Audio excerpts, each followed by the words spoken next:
Hello there, AceTrainerM here. If you remember, a while ago I talked about how the Pokemon competitive meta is counterproductive to the actual series as a whole. But I'm not here to talk about that. This is more like an expansion video, you would say. So if you haven't watched it already, I suggest you watch it. But in any case, if Pokemon wants to become a competitive, a more competitive game, and from the looks of it, it looks like they do want to, because, they added the horde battles, they added the super training, all sorts of ways which make it easier to get into competitive battling. So, at least to me, it looks like Pokemon want to make the series a bit more competitive. So if Pokemon really wants to make the series more competitive as a whole, what they really need to try and figure out is how to balance the game. They try to make all the weaker Pokemon slightly stronger than Mega Evolutions, but it still hasn't worked out completely for Pokemon. And more importantly though, they're missing one aspect which most competitive games use, and that aspect is constant updating, nerfing, and buffing. For a good example of really balanced competitive games, look at League of Legends and Dota. They use two mechanics, essentially, to balance the game. One is give a huge selection of combinations, which is done through the giant number of playable characters, the certain abilities which you can get for them, which you can get in different orders and use in different ways, as well as the different item combinations you can use. It essentially creates more or less infinite possibilities for how the game can play out, or how to do something, and because of that, it makes the game more balanced, because there's a lower chance of, one thing being able to defeat everything else.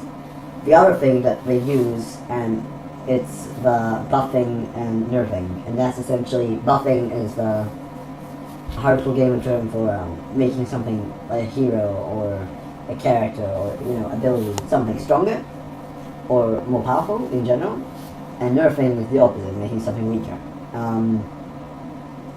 So a lot of games like Dota or League of Legends constantly update existing characters, and basically what they do, they alter, maybe cooldowns, maybe the mana cost, maybe the range or damage, or sometimes they change things completely.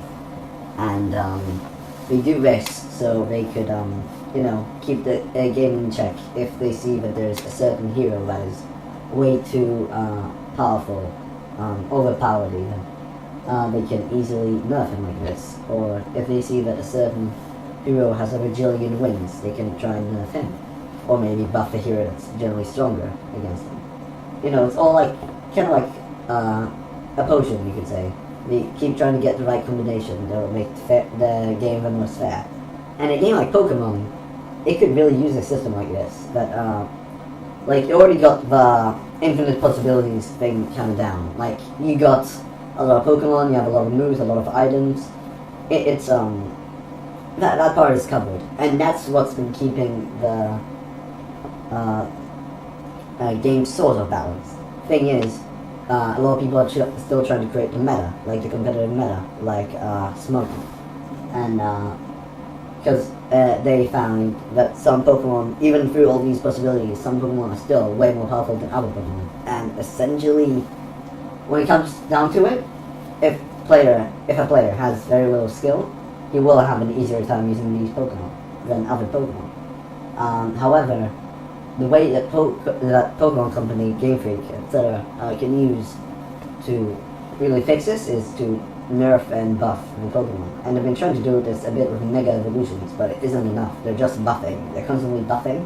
And when you keep buffing, you get power creep, which is a situation where everything is overpowered and anything which, might have been relevant before is not relevant now, because everything is on a whole new level. And it's a bad place, because essentially just going to keep growing and growing out of proportion. Well, going to be insane. So, Pokemon has already released quite a bit of updates on the eShop. And I think it's only logical if they did this more often, or they did it so, if you want to play online or in competitions, you have to update constantly. just imagine, it's not that hard to change the base stats or the base something of the Pokemon, and then Pokemon, you can see how many EVs and what nature and IVs and whatever Pokemon has, and remove that, so then you can see like what's the base stat the Pokemon had, and if these basically the system basically can see that if a Pokemon is too powerful, it can nerf them. It's not that hard to do, I reckon. Of course, because Pokemon has so many bloody Pokemon in it, it's going to take a very long time to make good buffs and nerfs. But generally, I think a good place to start would be to nerf all the more powerful, all the more overpowered Pokemon in the franchise.